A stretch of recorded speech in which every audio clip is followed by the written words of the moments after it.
It's like a loot machine. All around town, people trying to get down. Majesty is a premium health and wellness tea line focused on bringing delicious yet healthy tea blends to the community. Filled with an abundance of vitamins and antioxidants, we work to blend teas with exotic spices and fruits to produce scrumptious and wholesome beverages. So check us out at mymajesties.com. That's MyMajesties.com. My Majesties, an Urban Passport member. Let's get back to strolling instead of scrolling. Before we can safely come together, we need the facts on COVID-19 vaccines.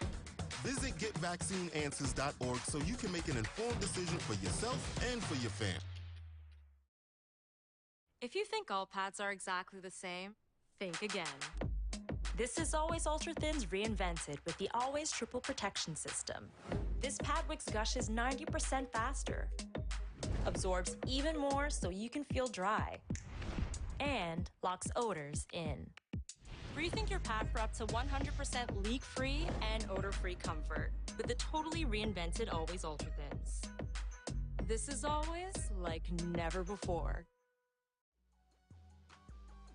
This is the Dean of the College of HBCU Sports, Kenyatta Cavill of Dr. Cavill's Inside the HBCU Sports Lab with Mike Washington and Charles Bishop.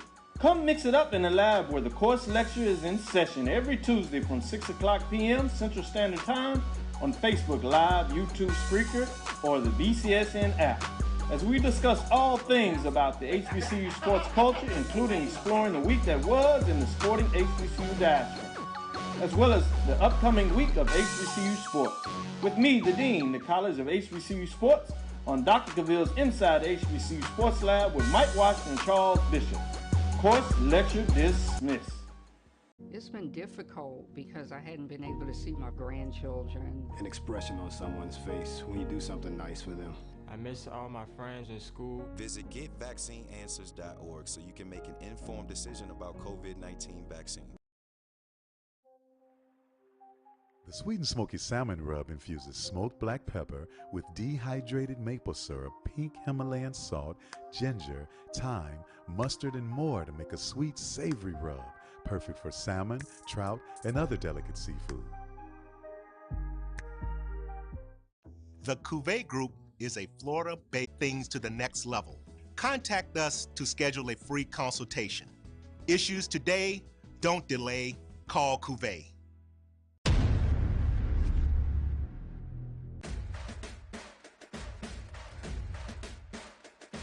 HBCU League Pass. Watch your favorite black colleges. Some of the best players in the land. HBCU League Pass. It's game time. I'm proud and I love my HBCU. HBCU League Pass.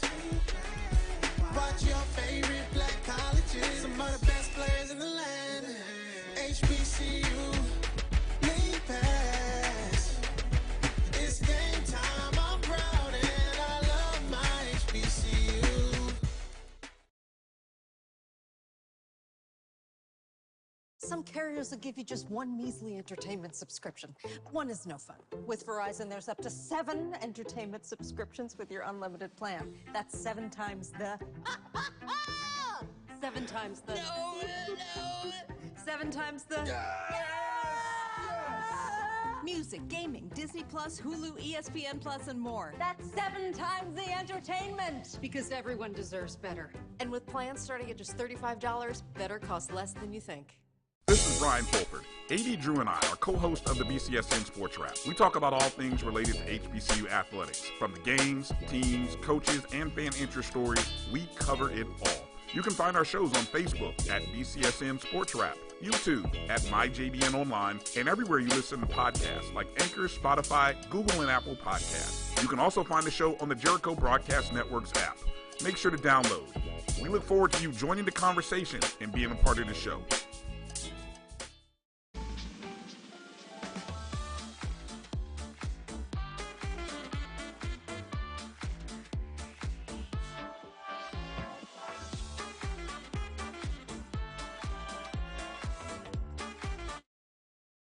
It's never too early to plant the seed, to share the tradition, and instill a sense of pride in your HBCU with your little ones. HBCU Pride and Joy Children's Boutique helps you share your school spirit with a wide selection of adorable kids' apparel and accessories officially licensed from your favorite HBCU. Visit hbcupridejoy.com and follow us on all social media at HBCU Pride Joy on Facebook and Twitter. I'm attorney Clinton Paris, and Tampa's my community. I grew up here, went to school here, and my wife and I make our home here. What makes Tampa special are its people. So when I represent someone injured in my community, it's personal. Call my office and speak to a real lawyer and not some referral service. I will fight the insurance companies to get the settlement that you deserve. At the law office of Clinton Paris, we take the pain out of being hurt. Are you hungry for authentic Caribbean food? Like jerk chicken, oxtail, red snapper, shrimp, tofu, and rasta pasta? Well, find your way over to Mango's Caribbean Restaurant, 180 Auburn Avenue, right next to Royal Peacock in downtown Atlanta. Them belly full, but we hungry. Mango's Caribbean Restaurant, open daily from 11 a.m. to 10 p.m. And on Friday and Saturday, we're open till 4 a.m. Come to Mango's and put some spice in your life. Oh, we've got a good thing going. Mango's Caribbean Restaurant, 180 Auburn Avenue, right next to Royal Peacock in downtown Atlanta. For more info or directions, call 404-698-3992 or log on to mangoscaribbeanrestaurant.com. For instant coupons, text MANGOS to 313131. Tell your mama hungry, papa hungry, brother hungry. Mango's Caribbean Restaurant, authentic Caribbean cuisines. Open up the door, tell your mama hungry. This is Carlos Brown, letting you know that we're on the move.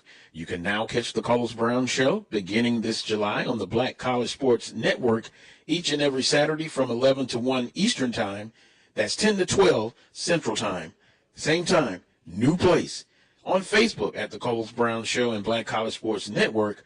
Online at www.mybcsn.net and on the BCSN app available on Google Play and the Apple App Store.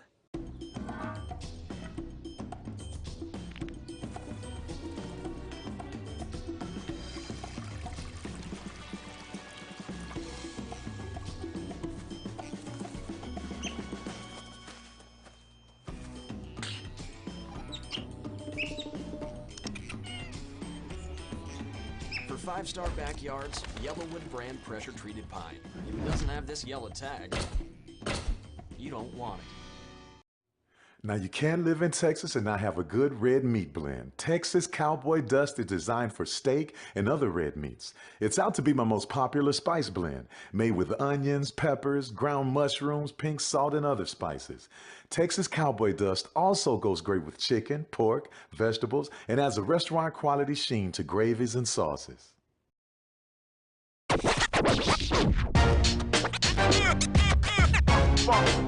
It's like a loop machine. All around town, people trying to get down. Vanilla smoked sea salt seasoning is for seafood.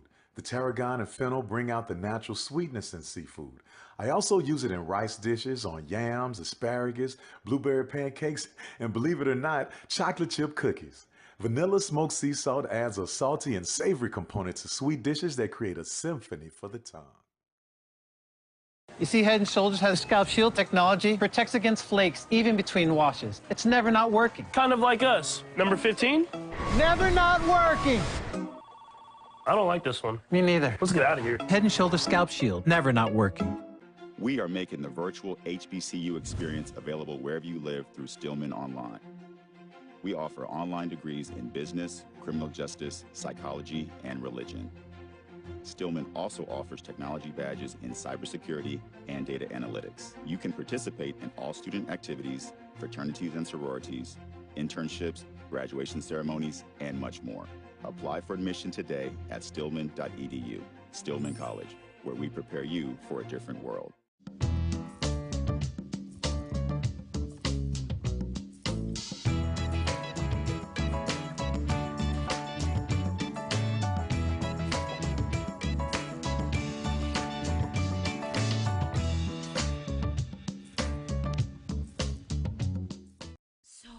Shop Velvet Online Women's Boutique to spice up your closet with trendy, unique looks. We have fashionable and chic looks at very affordable prices. Velvet Boutique offers free shipping all year long on all orders. Shop online at www.melvetboutique.com. That's www.melvetboutique.com. Like us on Facebook and follow us on Instagram. Shop Velvet Online Women's Boutique.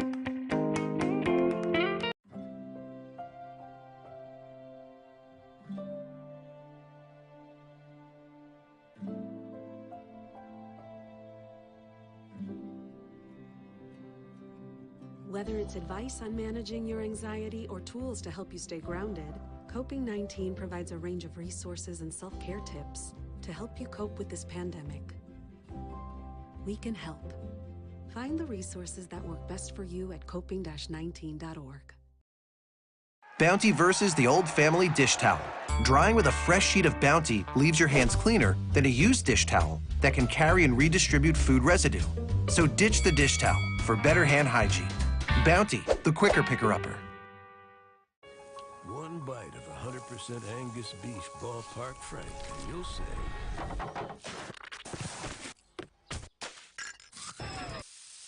hello, summer. Oh yeah, it's ballpark season.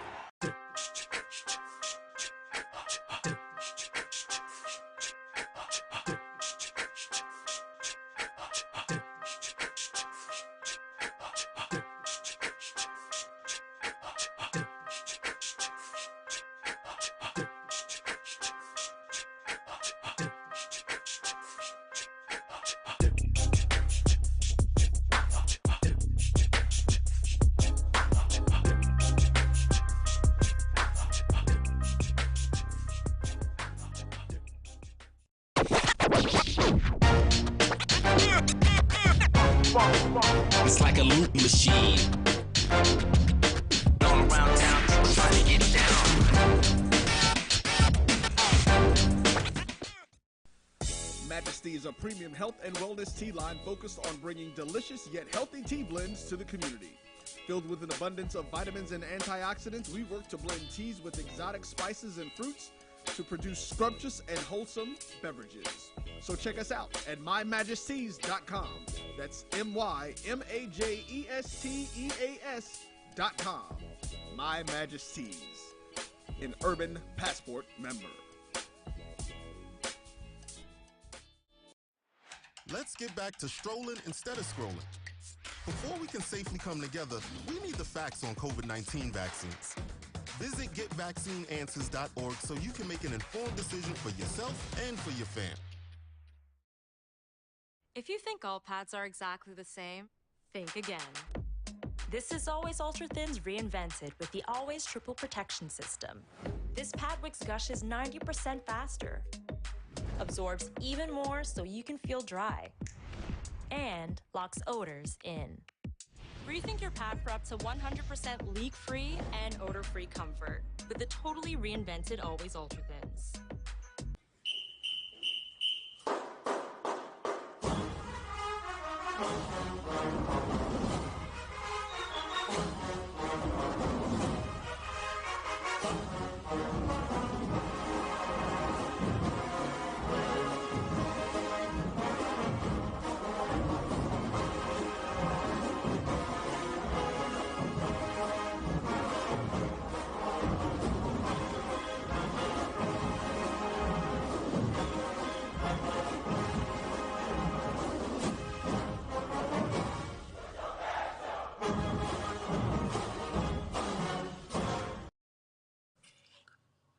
Greetings, everyone, and welcome to the O&G Strike Zone. It is Wednesday at 8 o'clock. Brian is going to be joining us real soon, and I've got my partner in Strike'dom, my brother, Kelvin Rozier. How you doing this evening, my man? I'm good, brother. I'm glad to be here with you. And getting ready, man. You know, we got a chance to take a little time off this week with open week, so you know we can get into a little more detail with some of our discussions today. True that, my man. Well, it seems like somebody's in homecoming mode. Like it's the most wonderful time of the year. Yes, sir. Yes, sir. I'm getting ready. He is in homecoming mode with the bright white, ladies and gentlemen. Coming to you, the mayor of all Florida Agriculture and Mechanical University, as if you didn't know. It is my brother, Kelvin Bernard Rozier, with the cardigan, the sweet hat with the FAMU logos. He is ready to strike again. Let's go. I like it, man. I make me want to wear my little cardigan and everything. He got drove for days. Man, that's you what have I got try to to do, see. man. I want to inspire around the nation, man. Show that pride, man. Let them know how we represent around here. Bruh, you represent for sure. It made me have to step up my game. I was like, man, I got to get me some more drove because Kelvin has got drove for about at least he can. How many weeks can you go with orange and green? 3 or 4, probably a month. Straight up. He is drove down. I can go for a good solid 2 weeks. I got to catch up. I got to catch up with my brother, man. So how's everything been, man? Man, everything's good, man. You know, busy time for me right now, but man, I'm loving life, man, and doing well, man. We're on a 5-game win streak in football. The lady volleyball team, you know, is undefeated in SWAC play, man. It's a great time to be a Rattler. Is that Darth Vader breathing in the background, or is that Brian?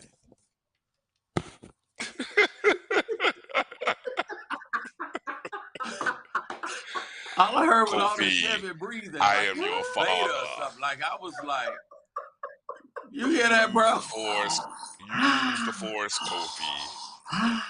I was like, bro. Trust in the force, Kofi. Let go. That's right. It's the Jedi. Let go of all your inhibitions. Let's go. Let's go. Man, sorry about that. Yeah, I'm not really sure what the heck was going on, man. My system just all of a sudden froze up on a brother right as we're getting going. I mean, my goodness, man. Talk about straight. Maybe it's because I'm wearing this Pacers shirt. I had no problems. That's what it is. Every time you be wearing that's what it is. Colors, this is the O&G strike zone, not the blue and gold strike zone. So you can't be wearing other people's colors and stuff trying to make it seem. Get the belt, Kobe. Get the belt. I'm trying to celebrate the fact that you trying to make it seem like this is about the 4th time we done warned your tail about wearing blue and gold and stuff, and you supposed to be wearing orange and green. It is this your last warning. It is the O&G strike zone. Come on with some orange, some green, some white, and it's the week before. Turn around. It's the week before. It's gonna hurt me more than hurt you. Put your hand back there. You trying to put your hand back there to protect yourself? Like that was gonna do nothing but mess your hand up. You're trying to do that, trying to put your hand back there to be like, oh, hold on, no. Wear some orange and some green, buddy. It's the week before homecoming. We got to get you right. I will be changing coming up in the break, no doubt. Because that must have been what happened, man. I put this on and tried to celebrate the start of the NBA season, and then the game froze up, and then next minute I knew everything froze up and went to hell. So that's what I get for trying to watch the pay. That means I will not be renewing that NBA League Pass after that 7-day trial period is up. I will definitely not be renewing that thing, no doubt. Hey, I'm surprised they got the Pacers a part of it anyway. Wow. See, come on now. Wow. Bam. Okay, fellas. Thank you. We done? Can we get going here? Can we? All right, we get going. Appreciate you. All right. So shout out to everybody already tuned in ahead of me on YouTube and Facebook and watching us on Twitter. Make sure you hit the thumbs up button. Hopefully you're already a part of the ONG Strike Zone, following us on Facebook, Twitter, and Instagram at ONG Strike Zone. Go download the Jericho Broadcast Network's app on the Google Play and Apple App Store. Just search MyJBN and MyBCSN. And of course, all of our shows, you can find them whether it be on YouTube, Facebook, but also in podcast format on the BCSN Pod Zone. That's Amazon Music. I want to encourage you. Go. If you guys do Amazon Music, go just search hi. Just say, "Hey Alexa, play BCSN Pod Zone," and see if the Pod Zone comes up. Let us know. But we are part of there. We are there, as well as Spotify, Google, Apple Podcasts, all those. Coming up in the second hour of the show, the head ball coach himself, head coach Willie Simmons, will be joining us. We'll get a chance to talk with him. The Rattlers have a bye weekend. I'm not going to call it a bye week because there is a lot of work to do. So we're just going to say they're on a bye weekend because I know they are working. And I tell you what, we're going to get into that here real quick as the Rattlers coming back from Grambling, Louisiana. Grambling, we come away with a 20-16 victory. I didn't have to change too many things when I was doing my little score changes because it was a 2014 game the week before against South Carolina State. And here it is, a 20-16 victory against Grambling. So many things that we can talk about and so many different ways we can go. I know there's a lot of frustration, but at the end of the day, it is a win. The Rattlers won their 5th consecutive of the season. The 5-2 record overall, 3-1, I believe, in the conference, puts us in good position heading to the final 4 games, I believe, of the regular season. The Rattlers are starting to pick up steam, not only in many of the HBCU football polls, but also I saw us receiving some votes in the national poll. So as we think about this game from Saturday, let's run it down. Kelvin, I'll start with you, and let's go with the observations, the as we like to say, the takeaways and concerns after this past weekend's game at Grambling. I'll start off with the last 2 shows in my critique of the team. Again, the defense was solid. We held another opponent under 300 yards, which is a good thing. It's a plus. We did attempt to establish the run a little bit more. I did notice that Musa kept the ball, as we discussed on a couple of plays. Scored on it, our first touchdown, and he was untouched. Nobody was even looking for him. We need to do it more. And outside of that, we rushed for 114 yards, but our yards per carry wasn't very good. And but we stuck with it, except for when we needed to. So that last 3 minutes of the second quarter, man, was a fiasco. It really was. We had just ran for a first down. If we just run the ball 3 times after we got that first down, then if there's time left on the clock and we got a punt, we punt with like 25, 30 seconds at the most. And we going into the half up, having shut them out.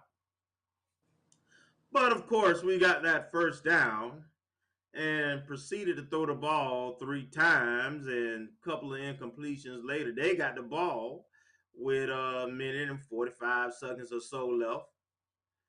And they were able to, in the last couple of minutes, put up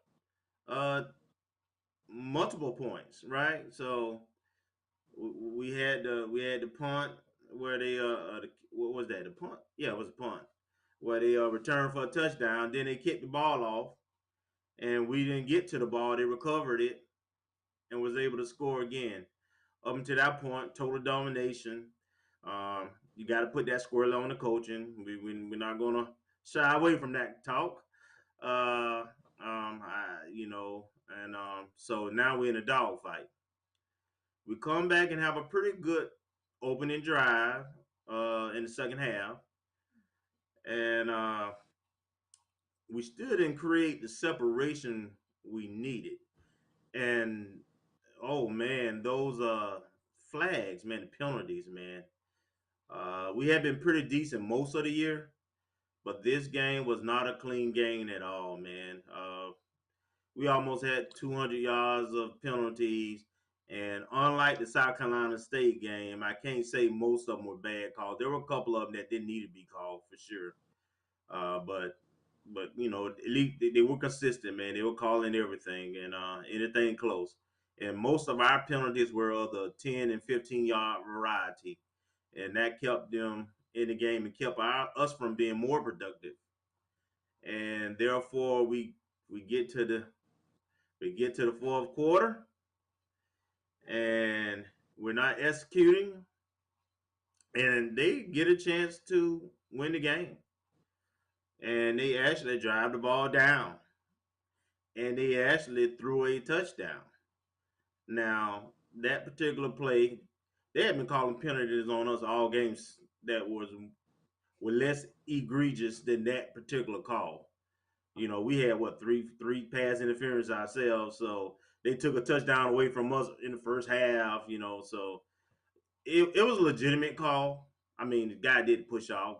I've seen it called. I've seen it not called. But at the end of the day, we got out of Grambling with a victory. And as you guys know, as I said on and off camera, this was one of two games that I thought would be a dog fight, and that we were going to have to find a way. We found a way. So, that's my thoughts initially on the game.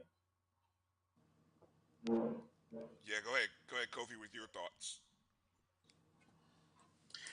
Well, it's these last 2 weeks is kind of like my man's book, The Best of Times. That's the president, right? It's the best of times, and it's the worst of times. The best of times when the guys are coming out, when they came out in the second half,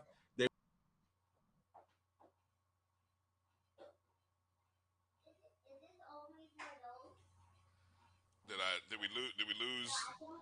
Lost Kofi there. As he was quoting best of times and worst of times there.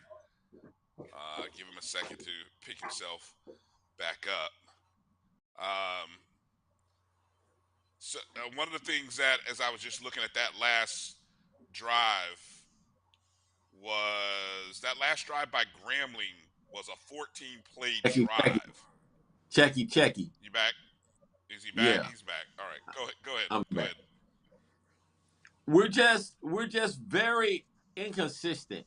On one hand, the team is mentally tough from the standpoint that they embrace adversity pretty good. Okay, they don't panic in the midst of adversity. This is the second week in a row that it's come down to the last drive of the game. My problem with that is it didn't have to come down to the last drive. I legitimately feel that if we do what we're supposed to do and we're playing unadulterated Rattler football, minimal, the score should have been 20-0. At the most, maybe 22-3. Okay? 20-3 is a methodical beating, game over, that's it. But when you add in the lack of execution, okay, because a lot of people, we'll look at play calls and be like, oh, that was a raggedy play. Well, there are multiple facets to the play. The offensive line has to do their job. The tight ends have to do their job. The wide receivers have to do their job. And the quarterback has to do his job. Everybody has to do their job. And if somebody doesn't do their job, it messes with the overall execution and the timing of the play. That being said, I'm gonna use as a case study the last drive that we had, the last time we had the ball. McLeod on the game, along with AJ, is averaging 4.8 and 4.9 yards a carry, respectively. McLeod was at 4.9, almost 5 yards a carry, and AJ is at 4.8 yards a carry for the entire game. So it makes it seem like, okay, we drove down. McLeod gets the first down. We have a little over 2 minutes left. You would think that if we give McLeod the ball on first down, give McLeod the ball on first down, A, you run the clock and you force them to call timeout. B, they weren't stopping him at the end of the game. It was very hot, and they didn't want to tackle that big man. I'm telling you now, they didn't want to tackle big man. C, we probably would have driven it closer to the goal line, if not scored, because the running game was effective at the end of the game. Not to mention, once again, if you run it again, the clock runs. How many seconds go off the clock during the running play, Kelvin? 45 seconds? No, between the time they mark it, between the time they mark it and the time that it gets down to zero, is worst 45? Case scenario? We're causing them to burn their time out. The timeouts, the 2 timeouts that they had. So, that's really the thing right there, is you're forcing them to use something that they did not want to use, and I don't think that they would have stopped us. So it's kind of like even the same thing happened, just a week before with South Carolina State. I feel in my heart of hearts that if we would have run the ball with a little over 10 minutes left in the game, though at least the first and second down, we run clock, we get under 9 minutes, and then we force South Carolina State to have to drive the full length of the field, barring a raggedy punt, which rarely happens. But it did happen this last game. Okay, so the time clock management, and then special teams, and I know that they're watering the field, but to each his own. Stuff like that will happen when you play on the road. You just have to be prepared. That's a very L.C. Cole used to do that with Tennessee State and the teams that he coached all the time. It's a lob kick. It's a lob onside kick. I've seen it on several occasions. And it's effective because it goes over the first line of defense there. And then you get people handling the ball who don't normally handle the ball, who are used to blocking and not moving towards the ball. So they're not equipped normally to just be in step and be there to catch the ball.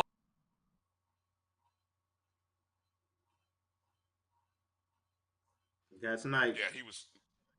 Yeah, he was talking about that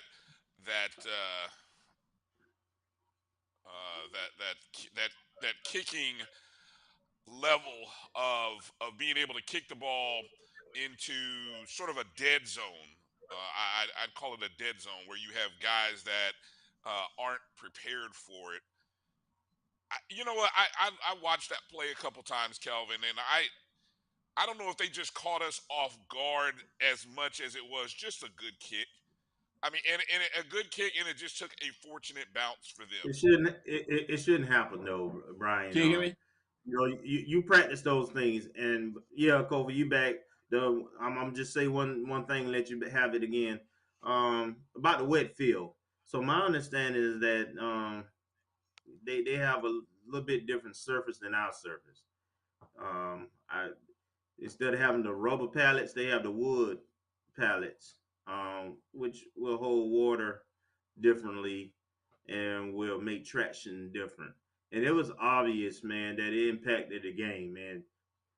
Even the commentators talked about it, man. Guys were slipping left and right, and on both sides, or just us. So I don't know. I can't say that it did it intentionally. Usually, if you're trying to cool down the field, you would do it a little bit earlier in the week. But I will say, whether it was intentional or not, it did cause traction problems for the team in terms of staying on their feet. All right, Kobe. who was slipping more, us or them? Us. We were. Yeah. So that tells We you were. that they knew what the surface was going to be like and were prepared for for that surface with the right kind of cleats, et cetera, et cetera. And we weren't. So a little gamesmanship, no different than, not cutting the grass. When teams used to have real grass on fields and you want to slow down a fast team, well, you let the grass grow a little bit extra. So that way, you don't cut it so close, and that way it maybe slows down. Look, nothing. Let me say this. It's a lesson. It's a lesson learned. It's a lesson learned. I think, Exactly. We're in the SWAC, and we got one more real road game on turf. And Alabama State will be pulling out all of these stops to try to beat us. So I want to say that, just before we go further. But let me just say the special teams blunder with the onside kick, and then Fadul had an uncharacteristic bad punt.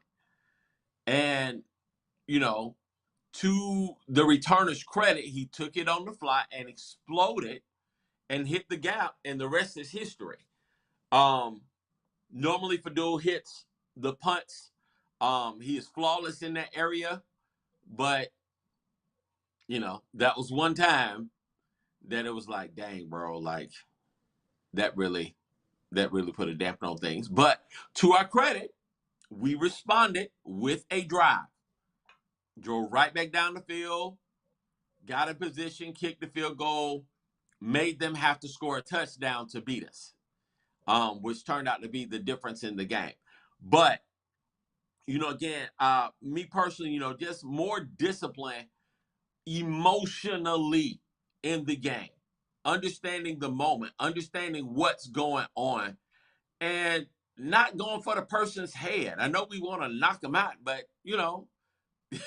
how to tackle, how to get the man down when you have him, not allowing yourself to get overly frustrated so they can call a dumb, stupid flag on us. Because the next few QBs that we play for the rest of the season, they are not just mobile, they are extremely mobile. When I say extremely mobile, Skyler at UAPB is extremely mobile. McCray at Southern University is extremely mobile. My man at Alabama State is extremely mobile. Cookman has 2 extremely mobile QBs. So we have got to be ready, and we've got to devise game plans, because the one play that has been killing us all year has been that quarterback draw or a quarterback that's taking off and running. I want to go inside the numbers for a quick second before I ask you guys for game balls, because again, I know we talk, and I heard you guys mention the run pass disparity, but when I go inside the numbers, like last week against South Carolina State, I believe we only passed 8 more times than we ran. In this game against Grambling, we only passed 7 more times than we ran. 36 pass attempts to 29 run attempts.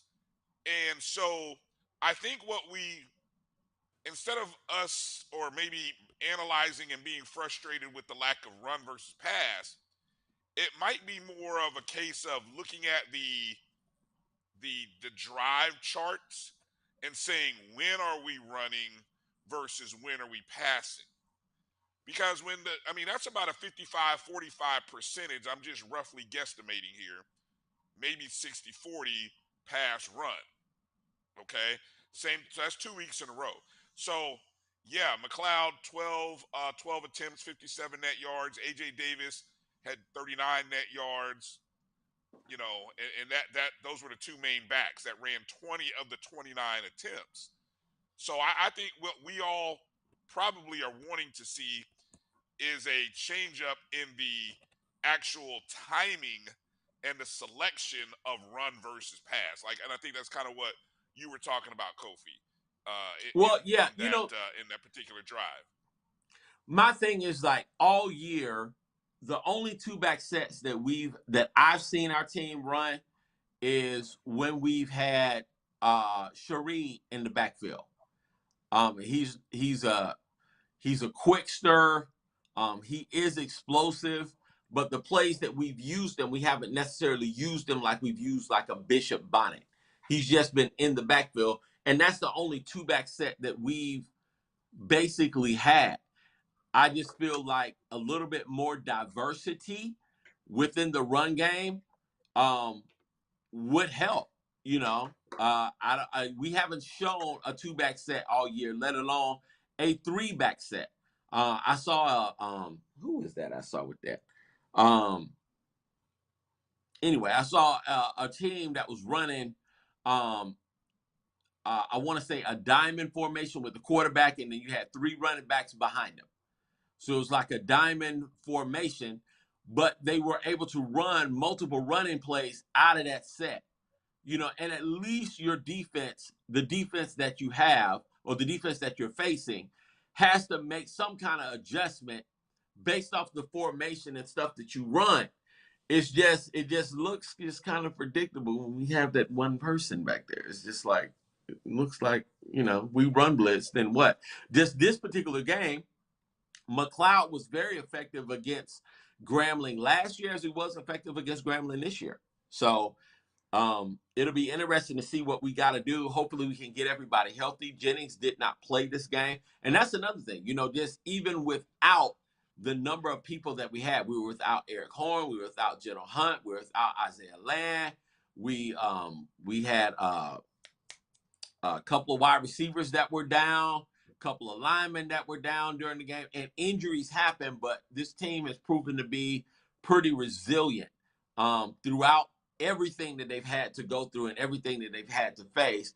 They've stayed the course. And so all of that is, I think that's commendable, you know. Do we know the nature of those? I mean, I know it's this college football, a little bit different than the pros, where a lot of, you know, that stuff is not sort of required, and in college, at the college level, that stuff is kept more close to the vest.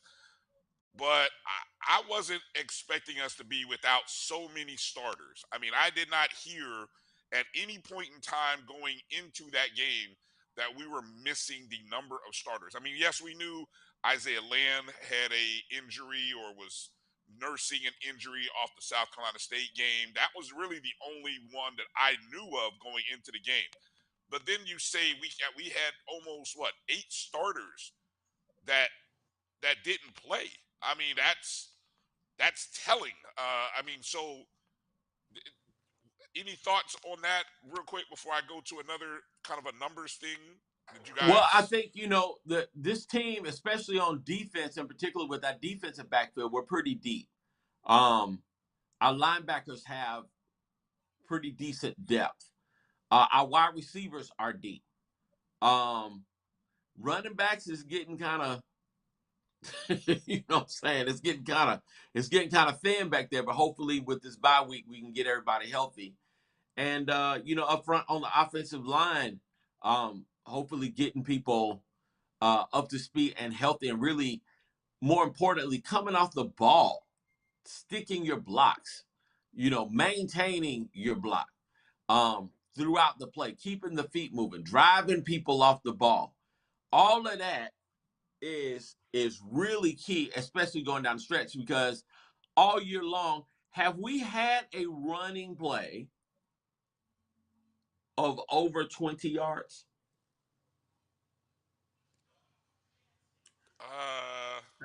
I think that's the thing. We gotta look. I think we've had about a 30 yeah, yards. I think Francis did against what was that, Albany State? I think he had Alabama one. A&M. I think he had one whenever Francis played. Yeah, but that we was have the, not had any was big that the plays. Albany State? Yeah, and so I think we're seeing the value of, you know, a Bishop Bonnet, you know, what he was able to bring to the table. But that's also one of the hallmarks of the Simmons running game. Even when we had Mr. Touchdown his first year, That explosive run off of the edge was something that was uniquely ours. Of course, last year, Bishop had multiple big runs versus Alabama State, versus Lord knows Alabama A&M. We were able to run the ball very effectively against South Carolina State last year, which was one of the reasons that we dominated. Against Mississippi Valley, Bishop Bonnet was able to close out the game and put us in position where we could definitely win it. He had an explosive run against Cookman. But I haven't seen that burst with our running game this year. And so it's just interesting. I know we got that pound. We got a pounding mentality. I'm cool with that. Wear the defense down, make them have to tackle. But we're playing some very physical, very fast defenses coming down the stretch. And so we've got to find a way to generate points and maintain control of the clock. One of the other things that I did some deep diving into the numbers on was our penalty situation. Obviously, in this game, 14 penalties for 172 yards. But over these past 4 games, it flashes a very dangerous trend. The Albany State, I said Alabama State, Albany State game, we had 3 penalties for 10 yards. Okay, then we went on the bye. These are the last 4 games after that bye against Albany State, beginning with Alabama A&M. 8 penalties for 63 yards. 8 penalties for 86 yards. 15 penalties for 151 yards. 14 penalties for 172. I think I read this in Gerald Thomas's article in the Democrat. On the season, we have 60 penalties, which is 4th most in the FCS. 580 yards in penalties, 3rd most in the FCS. That's in the nation. So we had a period where we were going in the right direction from the very first game of the season all the way into that break, but then we've gone the other way. And so I know that'll be one of the questions. I know that's being addressed. We'll get a chance to ask Coach Simmons about that a little bit later. But I'm always fascinated about what is the result of penalties. You could really go deep diving if you want to and try to say, is it ticky-tack penalties or is it the unsportsmanlike nature? Yeah, you point to the head.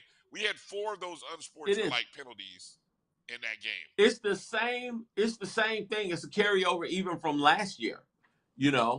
We had the opportunity to shut out South Carolina State last year, right? Shut them out at home, shut them out in Bragg. The drive where they scored the touchdown was the drive that we had multiple penalties that sustained their drive. And it's just mental errors, tackling after the whistle, hitting the man unnecessarily, not knowing when to pull up. Guy goes near the sideline, you see he's going out, don't touch him. Make sure he goes out of bounds, but know when to pull up. Because if you don't, for us, that's going to be a flag. And definitely when you play Southern, even if they are in Bragg, stuff like that will happen. Even if you play, and definitely when you go to Montgomery, that's going to be a big deal. So we've got to be more disciplined with our actions on the field, especially with that, because they're going to call it every time. Hey, can we take a short 2-minute break? Come back. I'm going to ask you guys for your game ball from this game, the Grambling game, and then we got to get into talking about volleyball. And then at the top of hour number 2, we'll have Coach Simmons on with us. So let's take a 2-minute break. You're watching the ONG Strike Zone. We'll be back in just a moment. This is the Dean of the College of HBCU Sports, Kenyatta Cavill of Dr. Cavill's Inside the HBCU Sports Lab with Mike Washington and Charles Bishop. Come mix it up in the lab where the course lecture is in session every Tuesday from 6 o'clock p.m. Central Standard Time on Facebook Live, YouTube Spreaker, or the BCSN app. as we discuss all things about the HBCU sports culture, including exploring the week that was in the sporting HBCU diaspora, as well as the upcoming week of HBCU sports. With me, the Dean, the College of HBCU Sports, on Dr. Cavill's Inside the HBCU Sports Lab with Mike Washington and Charles Bishop. Course lecture dismissed. It's been difficult because I hadn't been able to see my grandchildren. An expression on someone's face when you do something nice for them. I miss all my friends in school. Visit GetVaccineAnswers.org so you can make an informed decision about COVID-19 vaccine. The Sweet and Smoky Salmon Rub infuses smoked black pepper with dehydrated maple syrup, pink Himalayan salt, ginger, thyme, mustard, and more to make a sweet, savory rub, perfect for salmon, trout, and other delicate seafood. The Cuvée Group is a Florida-based marketing and training consulting firm. We help businesses communicate to their target audience and engage them in conversation. We also help to expand their audiences, which will ultimately result in growth for those organizations. In addition to being a certified constant contact specialist, my colleagues and I are also certified in John Maxwell Leadership Principles. We use these proven principles to conduct workshops, training, and private coaching sessions for individuals and companies looking to take things to the next level. Contact us to schedule a free consultation.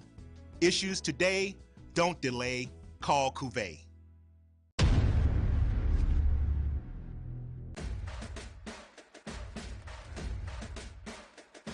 HBCU League Pass.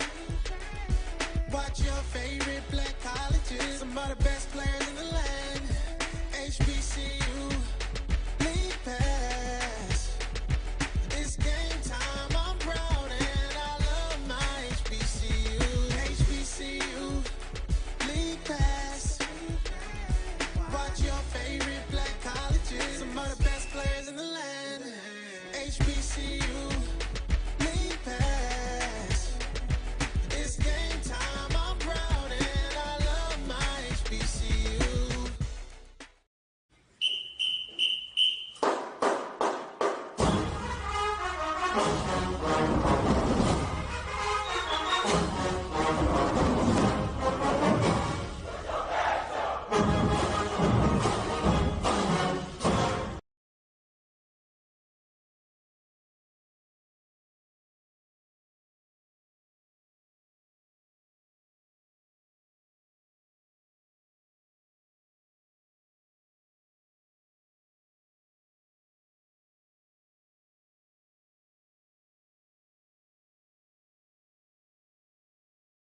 Let's there we go.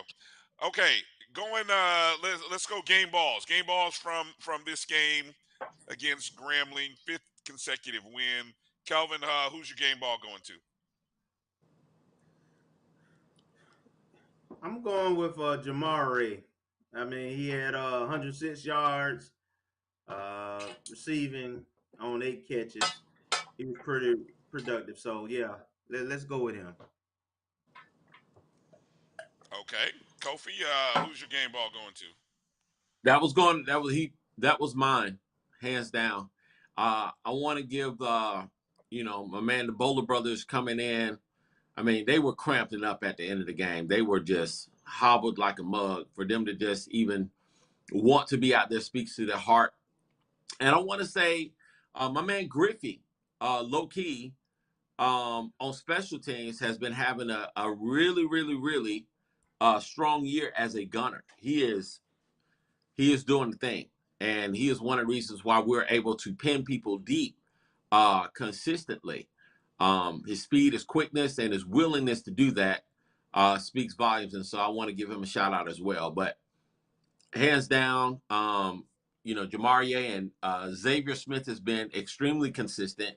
But we can look, again, with the teams and the defenses that we're going to be playing, they're going to be doubling down on Zay, to try to get him off of his game. And it'll be interesting to see the adjustments that we make strategically to get other people the ball. When your number is called, you just really, really, really have to make plays. So it was really good to see my man number 0, Jeremiah Pruitt, catch that touchdown pass. You know, he's been a little inconsistent with his hands, but the capability is there, and he's a matchup nightmare, to be honest. And you know, got to get him the ball. You can't miss opportunities. Gotcha. Well, since you guys went offense, I'm gonna go on the other side of the ball. I too have become a big fan of Tevin Kamari Griffey. Stevens. I've been noticing Griffey's work over the last few weeks in the special teams game. I don't know. Look, I don't recall seeing a special teams all conference outside of the returners and the punters, punt returners, things of that nature. But if there is a special teams unit, all SWAC special teams unit, Tevin Griffey, he should be on it. I mean, he has done. Not only have I watched him in terms of getting down and downing some punts in a few different home games, he's also done a great job tackling, and that was from full display. So shout out to Tevin Griffey, who's finding a role, and that's where it starts, right? It starts on special teams, and then hey, he's carving out a niche where he'll find some time. But actually, my game ball is going to go to Kamari Stevens. Kamari Stevens, a big day, 3 tackles for loss, 3 sacks, a forced fumble, a pass breakup, and a quarterback hurry. Big day for Kamari Stevens, number 97.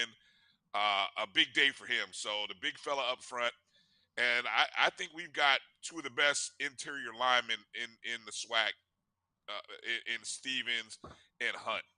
And as long as those 2 are in the middle and those 2 are healthy, they're creating havoc. And I know we talked about finding pressure to get somebody on the other side of Isaiah Lamb, but if we got 2 guys like that creating havoc in the middle, I think that's Stevens is an end. So we got 2 guys right that can put pressure from the outside. And I thought.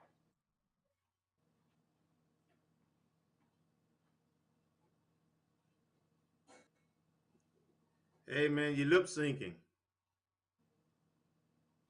Sorry, I thought he was playing in the interior, but okay, I'll take your word on it. Let's go to any other news and notes. Obviously, that was win number 50 for Coach Simmons in his head coaching career. Any other particular news and note? What about the attendance? You know, the attendance. Maybe like 7,000. I mean, we didn't travel too well for that game. Rattler Nation didn't really travel. I think, look, it's for us. Let me say this. Grambling is always a big game, and it's just dumbfounding to me that they don't draw more from their own fan base. I know the tendency of Rattler Nation, and let me speak to us first. We had about 300 people there. So we were able to represent on some level. 3, maybe, if I'm pushing it, maybe 500, but that's pushing it an awful lot. 300 people in the stands. We've got to prepare to do a better job of traveling on our road games because when you're there, you really do establish a presence there. The people that were there were good. The people that were there were loud. The people that were there were spirited. But when you have more, it really does matter. It affects the game. In addition to that, having the band there is a big plus because it gets your guys up. They know that they've got a sound in the stand that's going to be on their behalf. So then you have your Rattler Nation people that are there, and then you have the band that's there. But we got to do a better job of traveling because guess what? Come next year, we're playing the Texas schools, I believe. Correct me if I'm wrong. So if that's the case, we've got to prepare to go out there in droves, and it can't just be on the Dallas chapter just to do it, or the Houston or the people out there in Texas out west to do it. We've got to put it in our budget, and the band definitely needs to be there. The cheerleaders need to be there. The flag man need to be there. You know, all of those entities need to be there. But it's dumbfounding to me that Grambling is between two of the largest cities in Louisiana, and they can't draw. I don't get it. It's like, it's a nice stadium, it's a nice facility. Monroe is the largest city in the north. Shreveport is the second largest city in the north. And they're in between. They got Rust in there as well. So you've got well over 100,000, 300,000 black people within that area. And you can't draw 20,000 people to come to your game. Not to mention you are 2 hours from Houston. So all of the Houston Grambling people that are there, it's like y'all don't have no allegiance to come to the game. It's just dumbfounding me. It's very puzzling to me.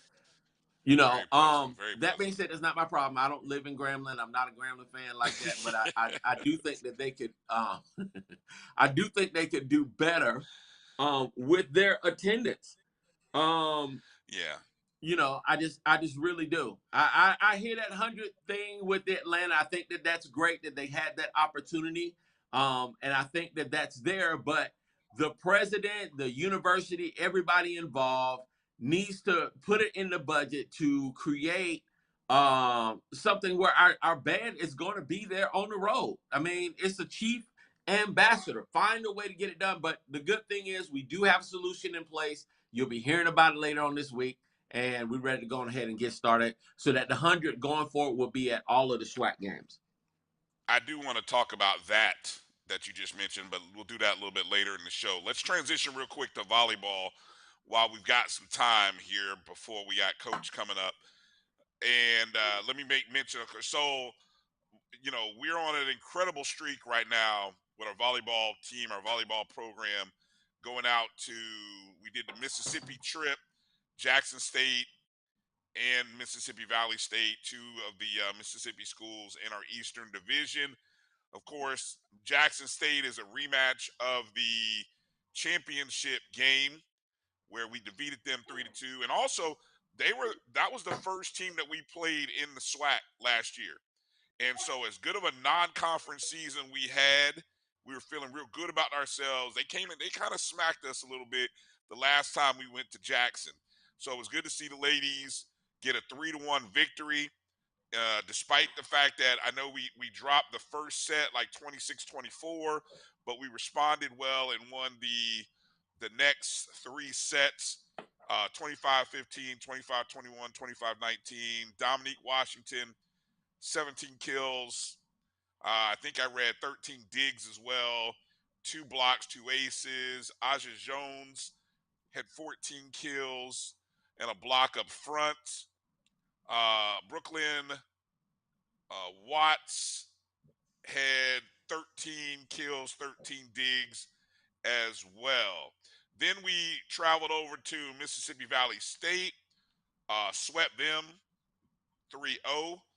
And our record now sits at 11-11, back to 500 with an 8-game winning streak in the SWAC. And I think, is it 19? Is it 19 against SWAC opponents, Kelvin? Do you recall?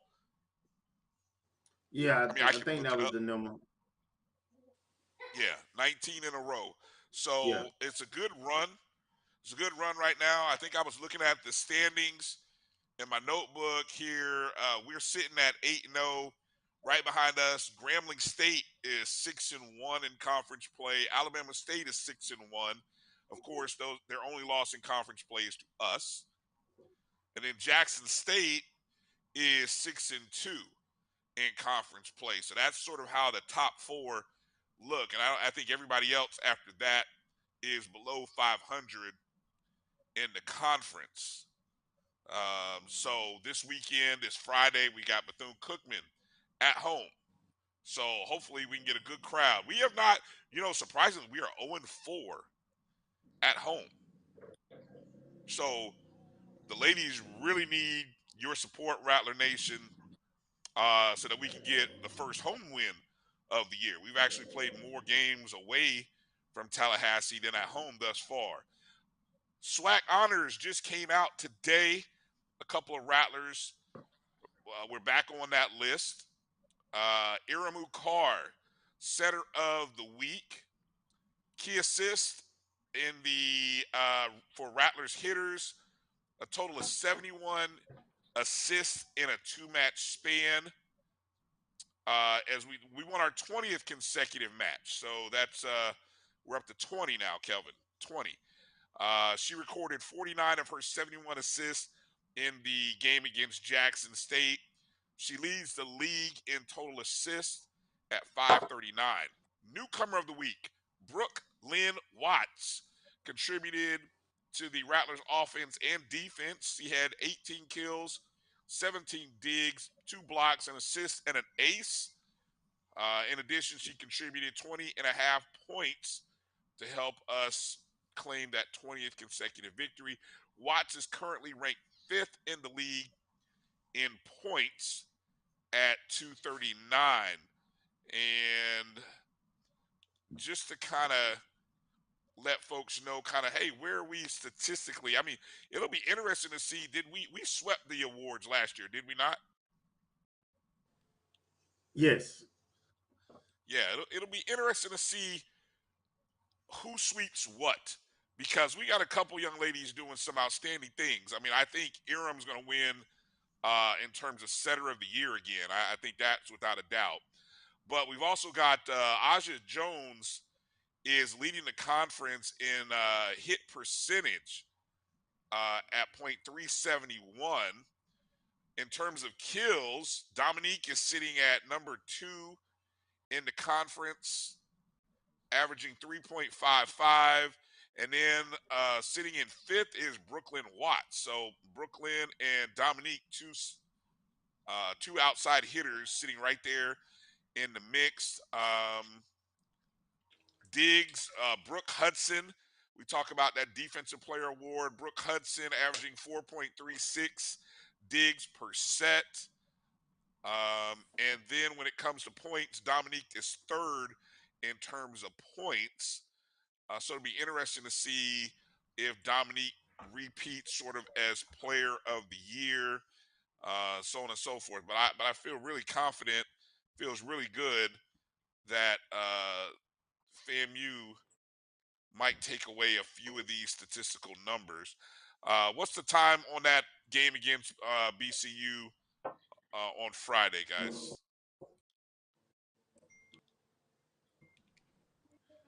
Is that I don't know. 6 o'clock? 6 o'clock. I believe Yeah, you're I right. just You're saw. correct. All right, so that's a 6 o'clock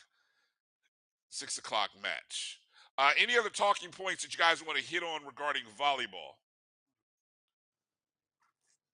No, I think that just really with the volleyball team, all of this is great. Yeah. I want to see us just sweep through the tournament. The tournament is really what matters, and we've had some close calls. It's not over till we win the tournament, and we got to win the tournament. Agreed. And shout out to the golf team too. They won a tournament also this past weekend. Right. Which is about the Let's third. go. Which is about their 3rd tournament of the fall that they won. Yeah, they. I'm glad you brought that up. I think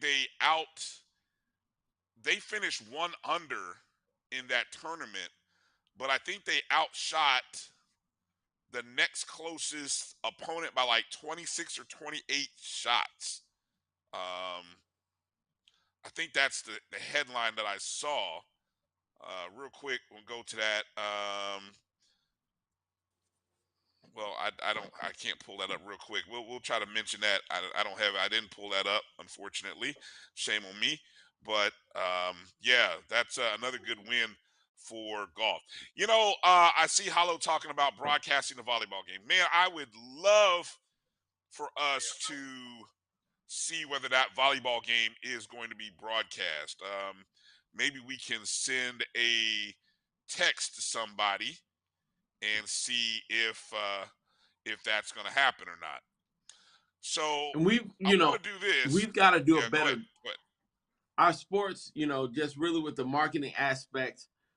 There's an article in the FAMU that talked about us supporting our women's sports teams, and I'm in agreement with that. I think that we can do a better job. I think once we get the information that these teams are out there and that they're playing, their game time, their schedules, we need to do a better job of knowing when they're playing so that we can come out and support them as much as we can, because that contributes to the overall athletic experience of our athletes. When they know that there is a nation, there's a group of people that support what they're doing, support the fact that they've been sacrificing their bodies, sacrificing their time to represent us. They're one of the chief ambassadors of the university, and it's important that we get behind these programs and support them.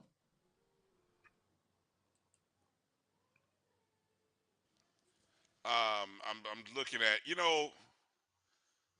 I saw a note asking about who did golf play, and I'll be blunt. I have no idea, and part of that is because there's no information out there. Now, I mean, shame on us, shame on me for not going to dig it, because it's not like we don't know coach. It's not like we can't we know coach. We can contact coach and get the information. But this is what we're talking about. We're talking, I mean, the increase in staffing, and this is one of the things that we'll be looking to AD or VP Sykes to do, is to help the communication, help Josh Padilla and that communications department to be able to put more information out and make it more available. Because sometimes it's like hunting, man. You have no idea how many levels you have to go sometimes to find information which you think should just be readily available. I'm just gonna say that, but guys are working hard. Guys are working hard. I know it. They just need more help. So do more with more. Hey, let's see if we can take a quick 2-minute break.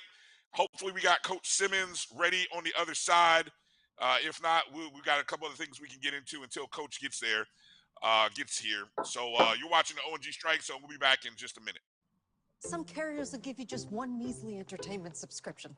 One is no fun. With Verizon, there's up to 7 entertainment subscriptions with your unlimited plan. That's 7 times the... 7 times the... No. 7 times the...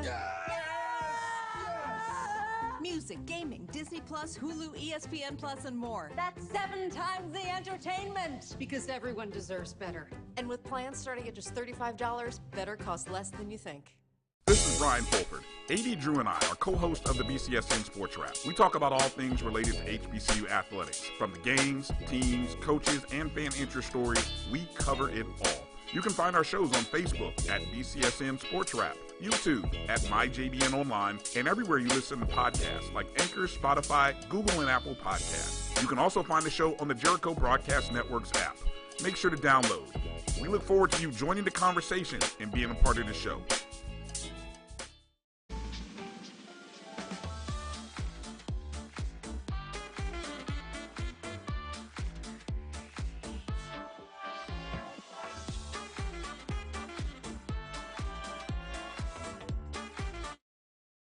It's never too early to plant the seed, to share the tradition, and instill a sense of pride in your HBCU with your little ones. HBCU Pride and Joy Children's Boutique helps you share your school spirit with a wide selection of adorable kids' apparel and accessories officially licensed from your favorite HBCU. Visit hbcupridejoy.com and follow us on all social media at HBCU Pride Joy on Facebook and Twitter. I'm attorney Clinton Paris, and Tampa's my community. I grew up here, went to school here, and my wife and I make our home here. What makes Tampa special are its people. So when I represent someone injured in my community, it's personal. Call my office and speak to a real lawyer and not some referral service. I will fight the insurance companies to get the settlement that you deserve. At the law office of Clinton Paris, we take the pain out of being heard. Are you hungry for authentic Caribbean food like jerk chicken, oxtail, red snapper, shrimp, tofu, and rasta pasta? Well, find your way over to Mango's Caribbean Restaurant, 180 Auburn Avenue, right next to Royal Peacock in downtown Atlanta. Them belly full, but we hungry. Mango's Caribbean Restaurant, open daily from 11 a.m. to 10 p.m. And on Friday and Saturday, we're open till 4 a.m. Come to Mango's and put some spice in your life. Oh, we've got a good thing going. Mango's Caribbean Restaurant, 180 Auburn Avenue, right next to Royal Peacock in downtown Atlanta. For more info or directions, call 404-698-3992 or log on to mangoscaribbeanrestaurant.com. For instant coupons, text MANGOS to 313131. Tell your mama hungry, papa hungry, brother hungry. Mango's Caribbean Restaurant, authentic Caribbean cuisines. Open up the door, tell your mama hungry. This is Carlos Brown, letting you know that we're on the move. You can now catch the Carlos Brown Show beginning this July on the Black College Sports Network each and every Saturday from 11 to 1 Eastern Time. That's 10 to 12 Central Time. Same time, new place. On Facebook at the Carlos Brown Show and Black College Sports Network. Online at www.mybcsn.net and on the BCSN app available on Google Play and the Apple App Store.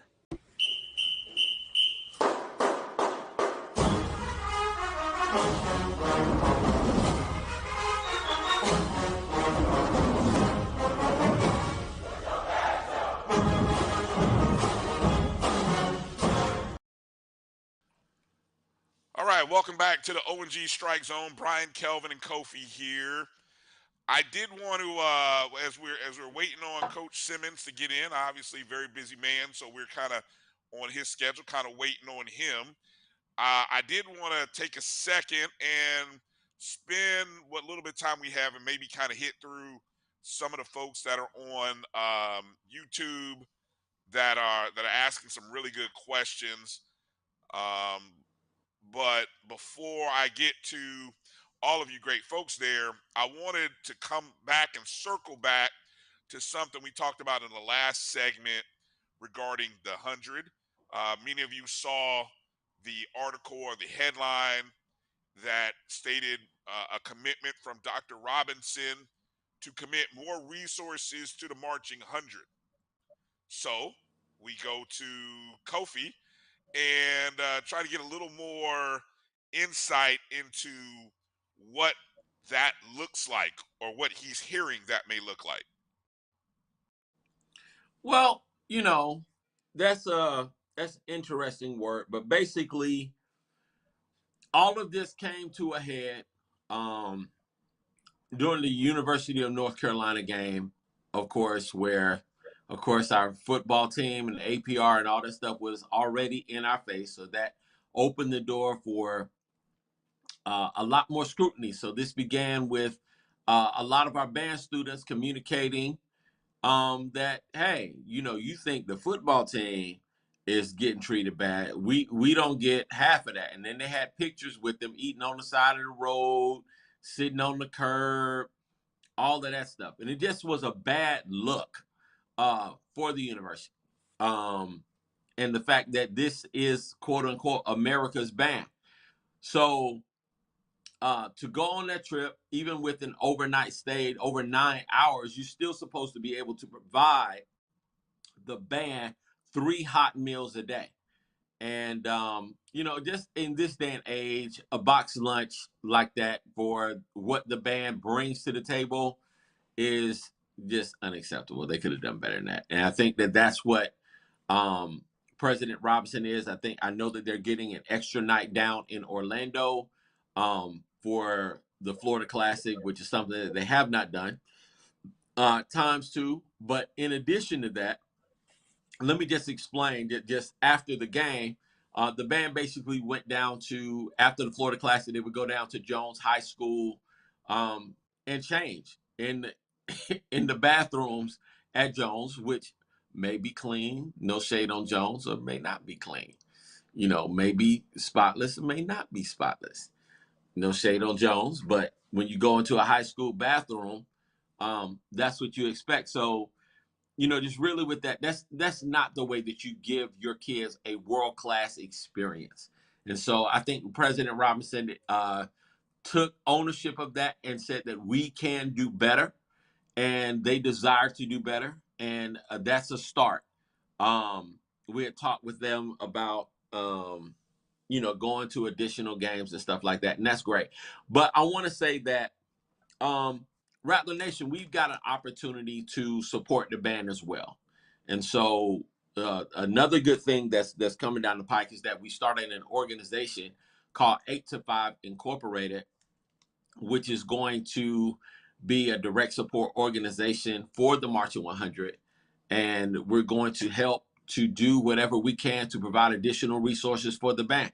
And it's very simple. We're going to begin and really kick off later on this week our Cash App challenge with for the Marching 100 for the band to be able to create funds so that the band can go to Alabama State and do some more things like scholarship money on the spot for Dr. Chipman when he goes on his recruitment trips.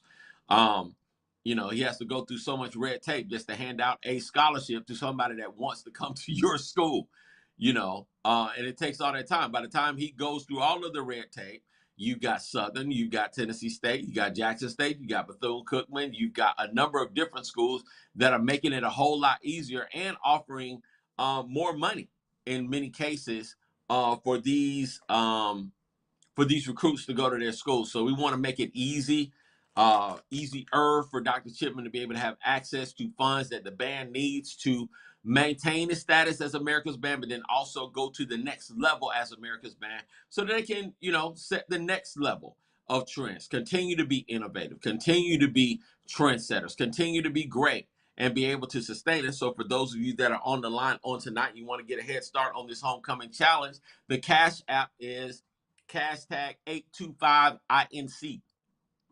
#825INC. We are working on trying to get the band to Montgomery. For the record, that is a $200,000 investment. So we are working on that as we speak. But I think Raptor Nation can do it, given the space and the time that we have going into next week. So once again, that cash tag is #825INC. If you want to go to Zelle, the email on Zelle is the number 8TO, the number 5INC at gmail.com. That's the number 8TO, the number 5INC at gmail.com. So again, the Cash App, that's the number 8, the number 2, the number 5, INC. And then on Zelle, it's the number 8, letter T, letter O, number 5, INC, correct? Yes, at gmail.com. At gmail.com. Okay, so correct. That's good. That's a good transition to something that we put out there sort of in Twitter Spaces, and it was more of a call to action. I mean, obviously we've done these before. Sometimes y'all listen, sometimes y'all don't. Like we try to tell y'all about certain things, and then everybody acts all surprised when stuff happens or doesn't happen. But anyway, I made note to tweet out, with homecoming approaching, asking Rattler Nation to pay attention to what FAMU spends money on, where donations are coming from, and to what they are going towards. All right. Now, we've asked Dr. Robinson out, just like Kofi was talking about donating funds to the band. But we've asked Dr. Robinson to treat and invest in athletics like the rest of the university. Lots of checks are going to be coming in. Lots of classes, lots of things are going to be coming in for homecoming. Are any of these entities looking out for athletic programs or athletic facilities? So one of the things that I thought of, and I'm just tossing this out there, and I'm going to put on a poll. I'm going to put a Twitter poll out. But if we, and I'm not going to take full credit on this, but I got a lot of help from some good people out there. If we start a campaign, an $18.87 campaign to put behind a particular athletic program, which program should we get behind? And you know, it's hard because we have a lot of needs. But I know in this show, we've talked to the women's basketball coach. We've talked to baseball. Softball probably has some needs, and we've talked with golf. So if we put those four out there, you know, what do we think? What do you guys think about potentially putting our efforts over the next, I mean, obviously 10 days before homecoming game, but in terms of creating that buzz and creating that rallying campaign, what I'm gonna call the OMG 1887 donation drive, athletic donation drive. What are your thoughts on that, guys? What do you think? Kelvin? Well, I think it's something that needs to happen. I think as many entities as we can that can get behind our athletic programs, I think is definitely we got to have it. You know, we need all hands on deck. And we also not need to, we don't only need to just come together, we need to work smart. We need to work smart. You know, how can we tap in and galvanize the necessary resources to take FAMU athletics to the next level? And that's a conversation that we really need to have. I think it's just dumbfounding. And I want to apologize just to everybody because I was supposed to be at the Board of Trustees meeting, and my wife got sick on that morning, and I wasn't able to just get there. But what I was going to say was, you know, here we are once again, you know, literally since 2018 was the last time that I went before them, and we're in the exact same spot. The exact same spot. If we want to see championship, your athletes not only need coaches, the coaches that are there need resources. Not only and when we say resources, what do resources mean? Well, we found out the hard way, we need compliance officers. Not only do we need compliance officers, we need nutritionists. Not only do we need nutritionists, we need athletic trainers in position. Not only do we need trainers, we need weight equipment for all of our sports, not just weight trainers, not just equipment. We need trainers, specific trainers for all of our sports. If we're serious about going to the next level and trying to compete for championships, you know, now let's go back to facilities. We already have a way for us to be able to get, again, a 35,000 seat stadium. We already have on the table for us to get an indoor practice facility. We already have on the table to get additional things that can automatically begin to shift. Even the field house for athletics, the thing that Milton Overton had on the table, there is a way to get that done. You know, complete with a hotel, complete with a shopping center, complete with a number of different things that would enhance the overall FAMU athletic experience. You know, the field house itself, it needs theater seating for the team, multiple meeting rooms for the team, training tables for the team, a cafeteria for the team, food specific for the team. Down. Huh? What do you say? That whole building needs to be just needs to be torn down and rebuilt. We put lipstick on the pig, and I don't want us to get complacent when there is a way of escape. When there's a way of escape, we can have all of that and more. We need a whole 3-story. We need a much larger weight room than the one that we have. a better equipped weight room than the one that we have. You know, it's unacceptable for a Division I program. Yeah, I love the colors of the weight room. I love the weights that have the Florida A&M brand on it. I love the way that it looks aesthetically. It looks amazing, right? But at the same time, is that our level? No.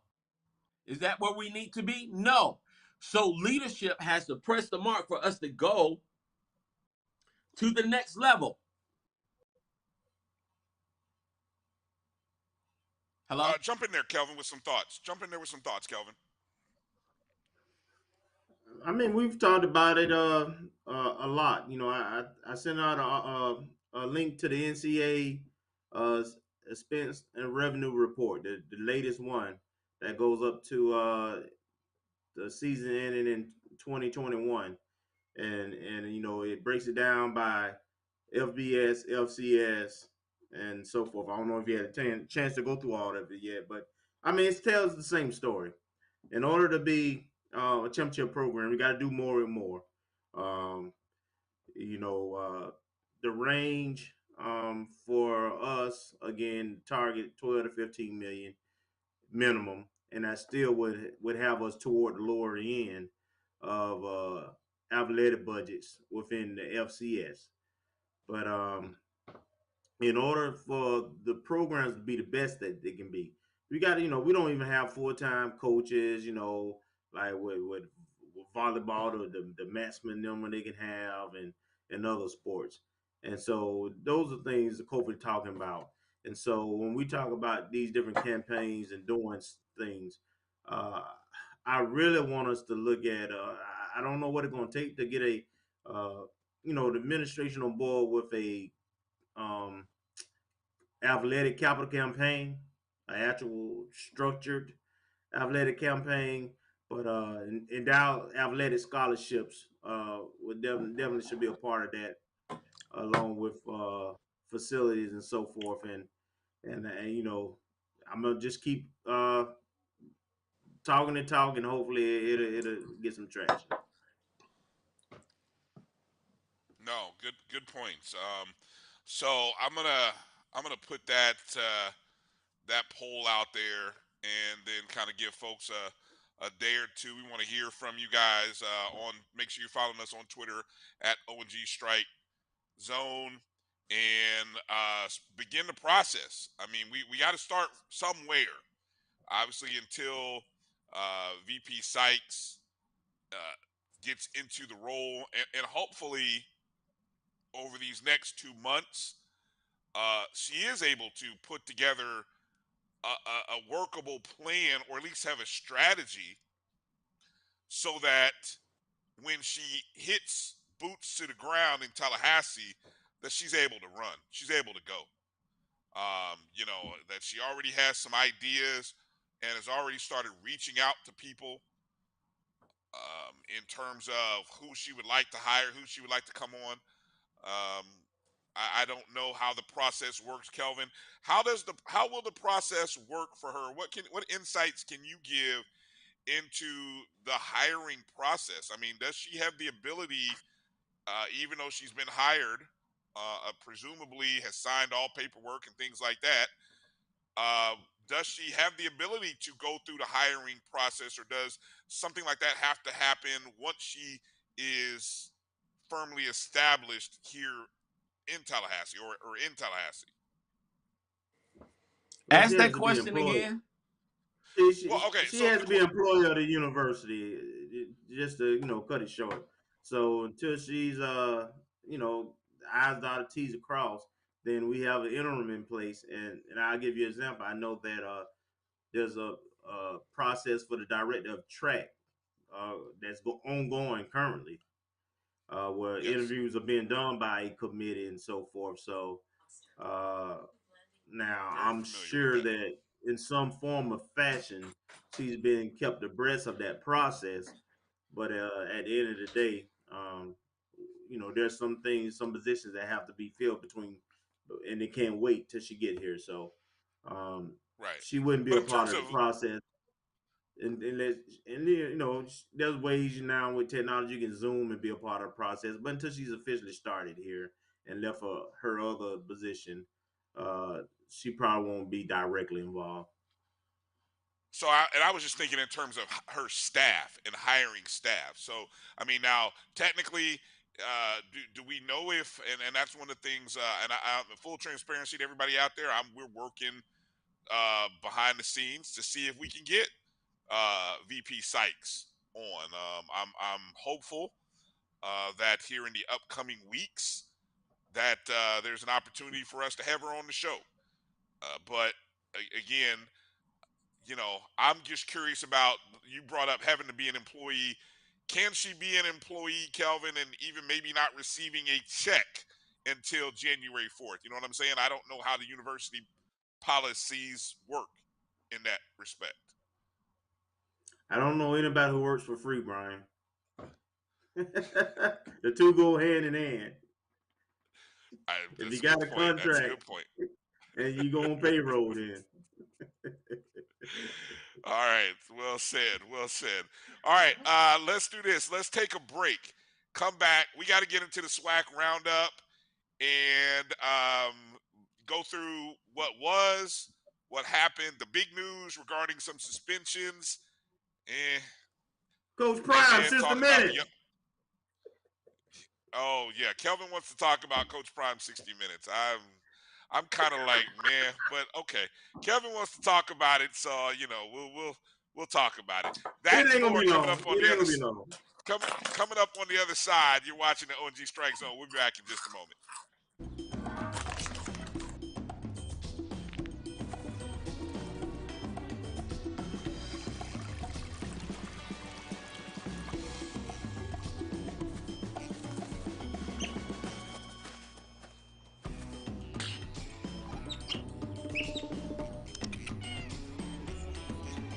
Five-star backyards, Yellowwood brand pressure-treated pine. If it doesn't have this yellow tag, you don't want it.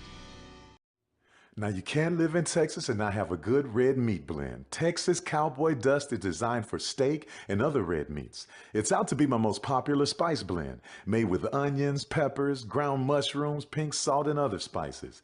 Texas Cowboy Dust also goes great with chicken, pork, vegetables, and adds a restaurant-quality sheen to gravies and sauces.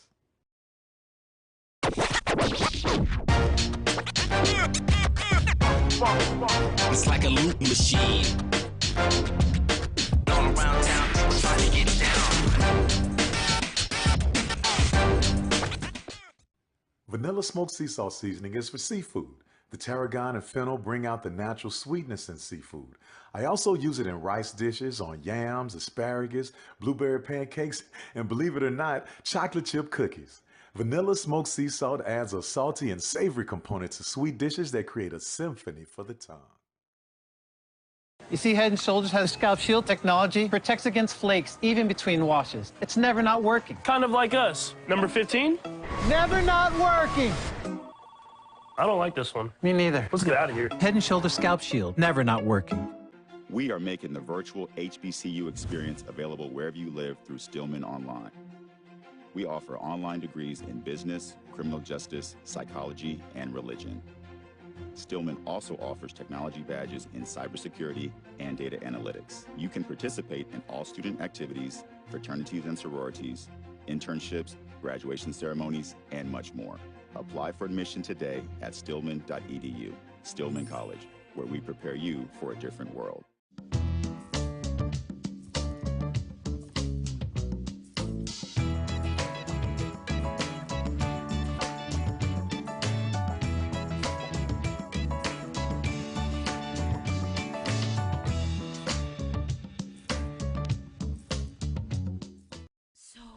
Shop Velvet Online Women's Boutique to spice up your closet with trendy, unique looks. We have fashionable and chic looks at very affordable prices. Velvet Boutique offers free shipping all year long on all orders. Shop online at www.melvetboutique.com. That's www.melvetboutique.com. Like us on Facebook and follow us on Instagram. Shop Velvet Online Women's Boutique.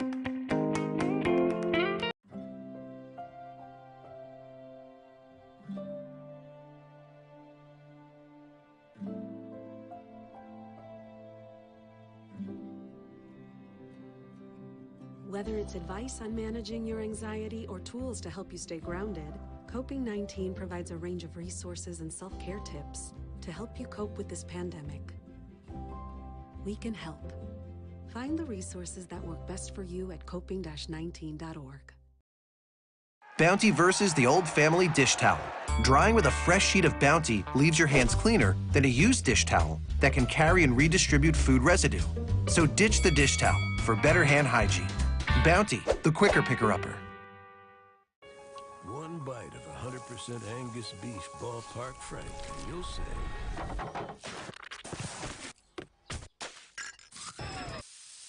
hello, summer.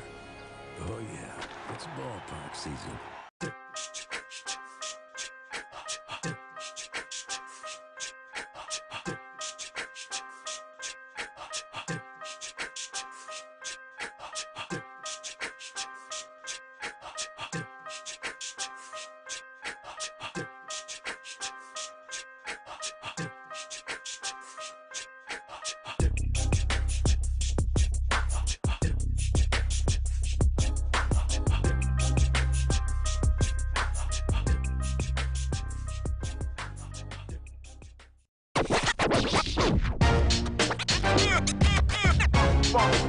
It's like a loop machine. All around town, people trying to get down. Majesty is a premium health and wellness tea line focused on bringing delicious yet healthy tea blends to the community. Filled with an abundance of vitamins and antioxidants, we work to blend teas with exotic spices and fruits to produce scrumptious and wholesome beverages. So check us out at mymajesties.com. That's MyMajesties.com. My Majesties, an Urban Passport member.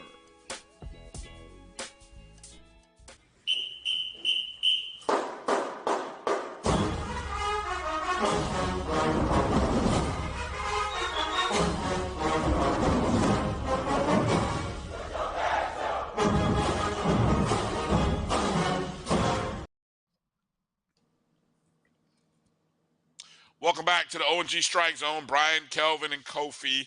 Obviously, you know, we were expecting, hoping we had Coach Simmons on. Obviously, very busy, even on with a bye weekend. I know they practice early in the morning, so he must have had some obligations. And so we're going to try to reschedule that interview with him, or the conversation with him, for next Wednesday. Hopefully, we'll even have Coach McCullum on next Wednesday. I think we had worked out to try to Don't have rule him Coach out McCullum just on. yet. Well, we really, it'd be hard to get him in this time. I mean, we have a hard out at 10 o'clock, so it doesn't give us much time with Coach. So that's why I say Hey, at this point in the game. Let's give Coach Spady a shout out, you know, for coming back. He's back on the sideline now, man.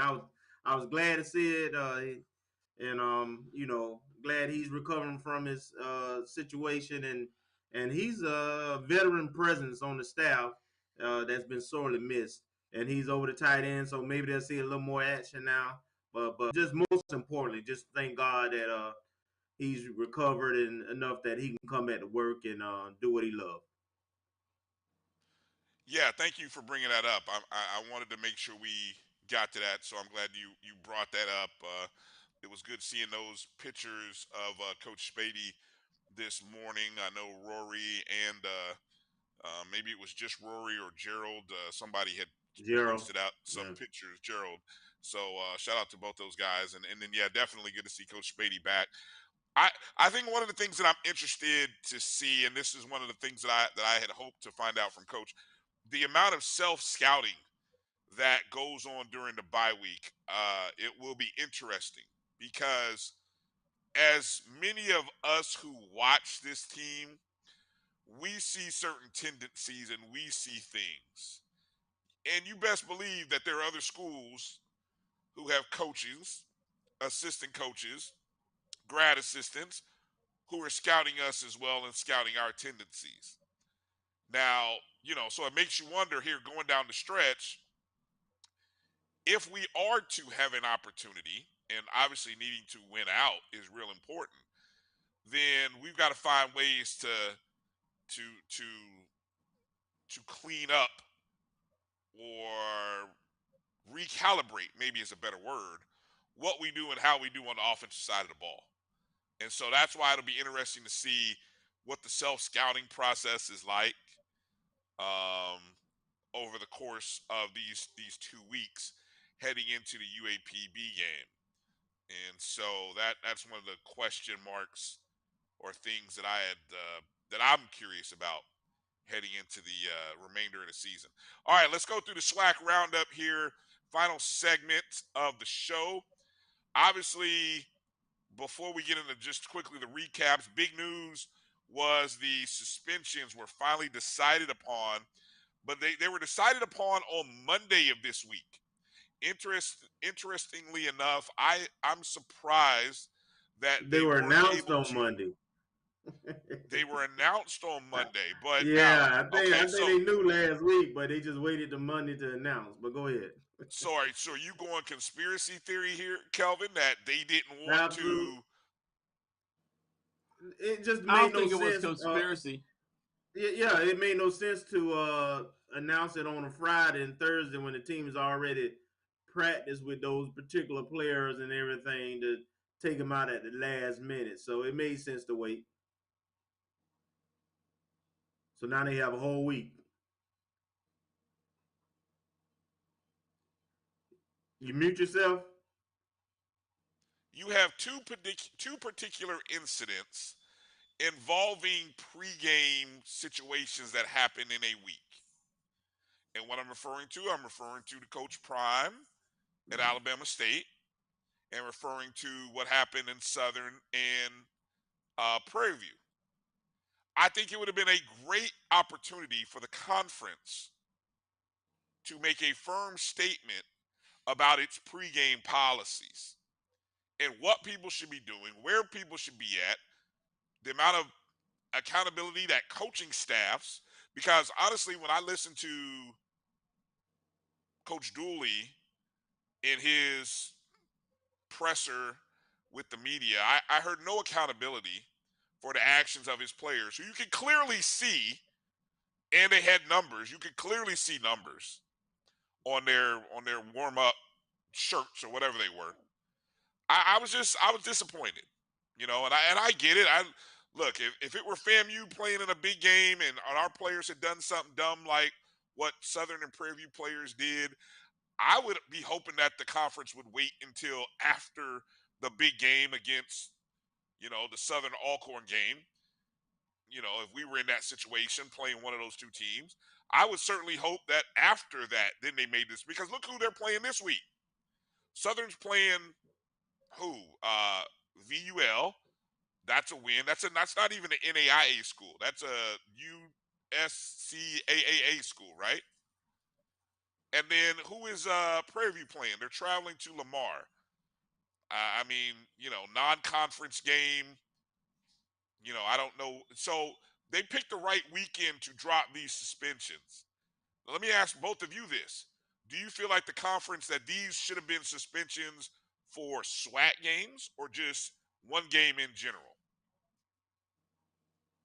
Typically, it's just whenever the next game. Once you announce it, it's whoever come up next. And it just so happened for both teams they playing out of conference. I think that's just the way it fell. Kofi? I agree. I mean, I'm glad that they didn't interfere with the SWAC game last week with that, especially with them having to review. And they did have to go through the number of players that were there. Now, do I think that they took into account that Southern was playing Alcorn this week? Absolutely. I think I think absolutely they took into account what that would mean and the effect that it would have potentially on the game. So I think that they did the right thing. I'm glad they took their time with it. I'm glad that the result came the way that it did. But let this be a lesson going forward, to handle your business. I think that Prairie is very careless with their on the field stuff, with the people that they were supposed to have out there to make sure that nothing like this was going to happen. And that's that. So, I'm kind of disappointed also with Dooley because I feel like you need to have a pulse of your team and know your team and know the capability of your team. Not that you're going to always control everything that young people do, but to be out there and have somebody out there to control their emotions or at least focus that energy is always key because young people are just young people and they sometimes make dumb decisions. So there you go. All right, fair enough. I'll be the hardline old curmudgeon in this scenario. All right, SWAC roundup here. Of course, we had the game right in Jacksonville involving Jackson State with a 48-8 win over Bethune-Cookman. What do you? I was actually kind of pleased to hear Coach Prime's positive words regarding the 22,000 plus folks who showed up, and then seeing pictures of the stadium from guys like Mike Reed who sent me some photos. The spacing out of people was pretty good. So you didn't have a half-empty stadium like Yeah, you did. Coach Prime had. What'd you say? Yeah, It was empty, but it was more than what they would have had they played in Daytona. The stadium hosted some thousand, and you only had official announced crowd of 20,000. So 20. It was 22,000. But the point is that it's what it was intended to be. Now, obviously, speaking of Coach Prime, he had his 60 Minutes piece that aired on Sunday. Kelvin, I know you had some thoughts you wanted to expand upon as it related to that. So I wanted to give you a moment to kind of what impressed you about that piece that you heard on 60 Minutes. Well, I mean, Coach Prime, he is right. He's authentic. What you see is not just a show from him. That's how he is. That's his brand, and he sticks with it. So what I like is his call for HBCU administrators, fans, and supporters to expect more and to want more, right? He kind of put a challenge. Some folks look at that as a negative. I do not. We try to recruit the best students in our academic areas that we can. Why wouldn't we do that with our athletic programs? We make improvements and renovate our dorms and our classroom and our cafeterias and our student unions. Why wouldn't we do that for our athletic facilities? It makes no sense, right? And you're talking about, at the end of the day, a department that has $10 million budget impact, and have your largest events on campus. There's no homecoming game and those 40 people on campus without football. So I'm just, so I thought he did a really good job of articulating, um, you know, challenging us not to accept mediocrity, have to choose one or the other. We can be great. We can be great with all, right. But we got to commit to it. And not everybody's a prime time. Not everybody got his resources, right? His connections, his swag, so to speak. So everybody you can't duplicate what he's doing, but you can see that it's possible in a very short time. he's really impact. I mean, hell, he's on 60 Minutes nationally, right? As the head coach of JSU. So I like it. I have to give him credit for it, and I like that he's challenging us and he's unapologetic about it because frankly, that's what we should be striving for: excellence and trying to be the best in all we do. And and we got to be committed to it. And then I also have to make note because there's some folks who just get drunk with people are here for the culture, and the you ain't swag and all that kind of stuff. At the end of the day, we all work for an opportunity to better ourselves, right? And to be in an environment where we feel appreciated. So I appreciate him being honest and transparent. It didn't surprise me, but I know it hit some people hard when they asked about him leaving in Power Five. I mean, he's shown you throughout his tenure as he's went on interviews and so forth, and his name keeps popping up. But I mean, he's at Jackson State till he's not. Just like our coaches at FAMU till he's not. I mean, that's the nature of the business. So nobody should be salty because what he's done in his time there, he done put him in good. They're in a better position than where he was when he got there. So they need to show the man love. But I appreciate Coach Prime. I thought it was important that he used that platform the way he did. Kofi, do you want to add anything about that 60-minute piece there? I thought it was dynamic. It's not often that you see. It's always good to have our HBCU shown in a positive light. I think that people got the opportunity to see the personality and the heart of Deion Sanders as well as what he was walking into legitimately. Um, it wasn't given to him for him to do what he did. He got out there, he busted his tail, and he built that program to where it is, and he's still building and trying to take it to the next level. He's not done. So it's important for us, as as a fan base, as a concerned constituency, to demand more, to go after more. Now, one thing that I can say, honestly about Coach Simmons is that he has gone after more. The young man that got drafted in the first round, who was the number one recruit in the country at the time, came on our campus for a visit, and I think that was before Deion went to Jackson State. But going back to the interview, I think that the interview was good for HBCU football.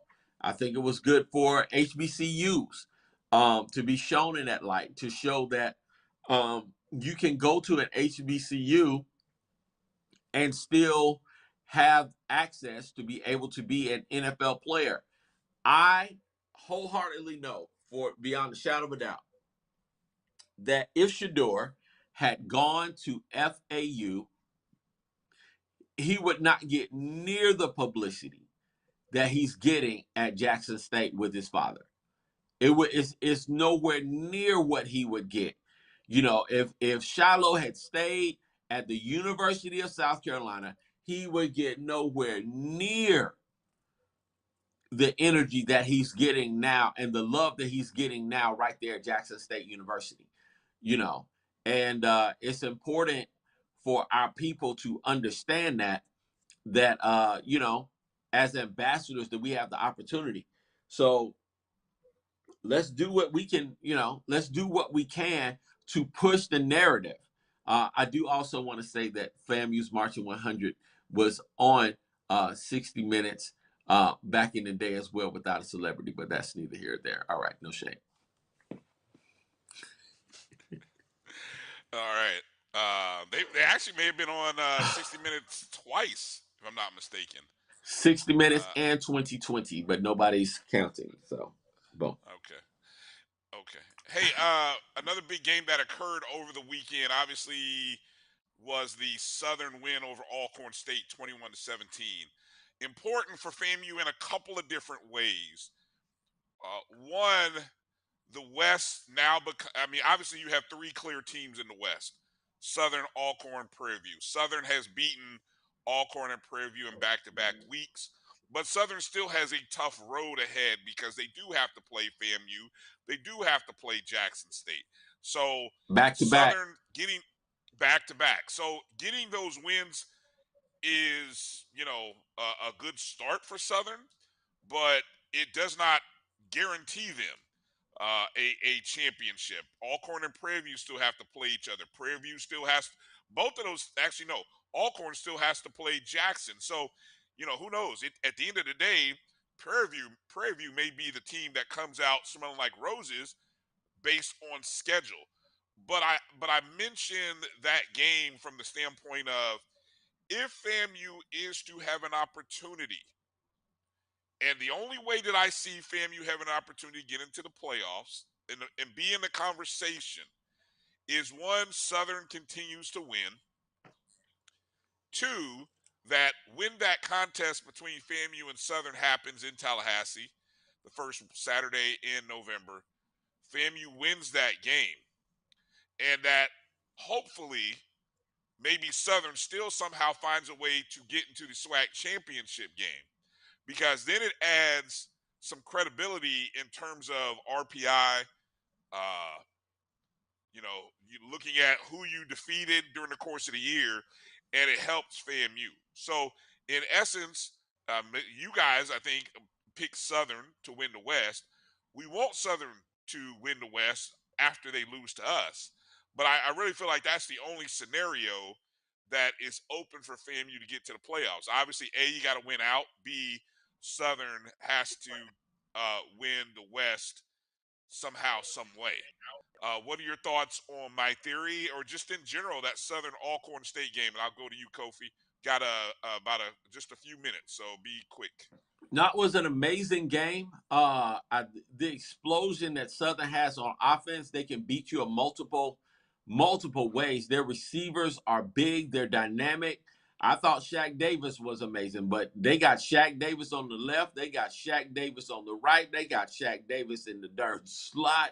Shaq Davis type build and receivers. They are tall, lean, and fast. So they've got incredible length.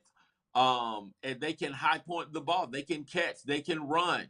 All of those things. Then the running backs, they can pound you. They can go around you. They can go through you.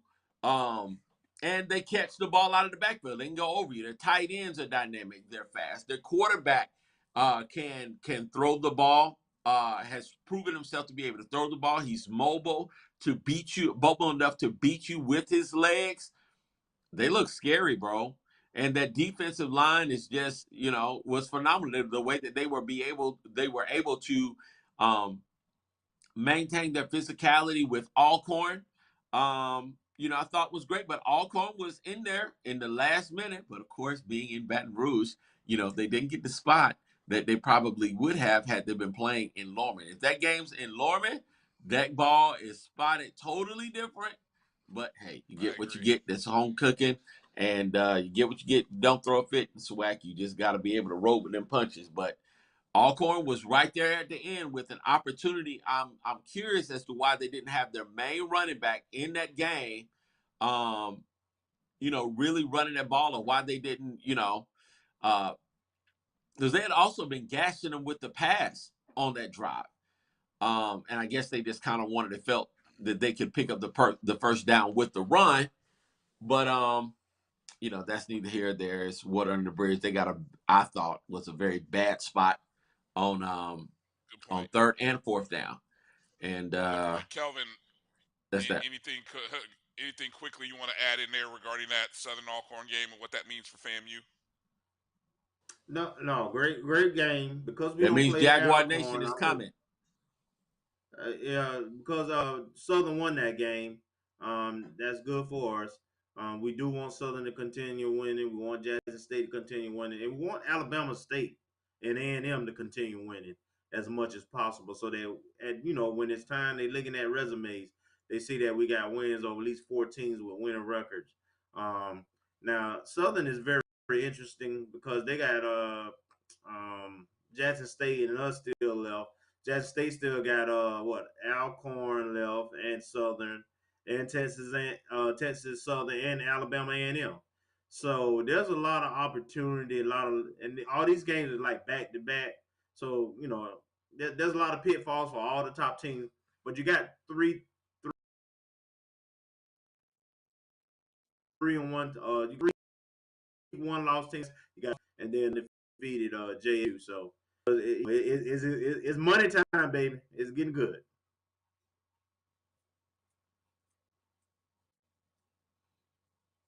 Mute. You're on mute. We'll talk more next week about the performance by UAPB's Kayvon Britton. Whew, goodness, that's going to be a load to try to deal with and tackle. But we'll talk about more about him next week. All right, let's go quickly to this upcoming week's games. I'm just going to run down. Don't give me picks just yet. These are the SWAC games this week. Texas Southern at Alcorn State. That's a 2 Central on ESPN Plus. Homecoming. 2 Central on ESPN Plus. Yeah, actually, all three schools in Mississippi have homecomings, which is weird. But anyway, Alcorn, Jackson, and Mississippi all have homecoming games. Jackson State is hosting Campbell. That'll be an interesting contest, a big game, 5 pick'em games of the weekend, fellas. Here we go. How about this one in the MEAC? North Carolina Central at South Carolina State. The defending champs could basically be done if North Carolina Central gets a win. Who you got, Central or South Carolina State? Quickly, go. Central. Kelvin. I'm not picking against Central again. Me neither. 2. Okay, 3-0 for Central. Interesting game. Hampton got their first win in the CAA. This week for homecoming, they're hosting number 21 ranked Richmond. Who you got, Hampton or Richmond? Richmond. Hey, this ain't Robert Morris, but Richmond's a different kind of game. I'm going Richmond. Okay. You guys go Richmond. I want to go Hampton, but I'm gonna stick with you guys. Bethune-Cookman at Mississippi Valley State. Another road game for the Wildcats. Cookman. Who you got? Going Cookman. Kelvin. Ooh, it's gonna be close. I'm going Cookman. Yeah, I'm going Cookman too. Valley's not bad, and it's their homecoming. I don't know, man. I don't think Valley has scored over 9. Has Valley scored over 10 points in the last month? Anyway, once. Once out of conference. I'm going Valley. All right. Okay. Oh, okay. You're going Lone Wolf there, Valley. All right. Here we go. 2 big matchups in the SWAC or regarding SWAC. Texas Southern at Alcorn State. Alcorn State homecoming. Texas Southern. Kelvin, what's your boy gonna do? Be careful on this one. They just came off an emotional loss against Southern, and then now they're gonna be distracted with all the homecoming activities. Texas Southern, been kind of they had a little tough. So this one is watch out now. I'm gonna go Alcorn probably. But it would not shock me if Texas Southern win this one. Pull it out. Upset. Kofi, what do you got? Them Braves ain't finna let them Tigers come in from Houston and beat them on no homecoming.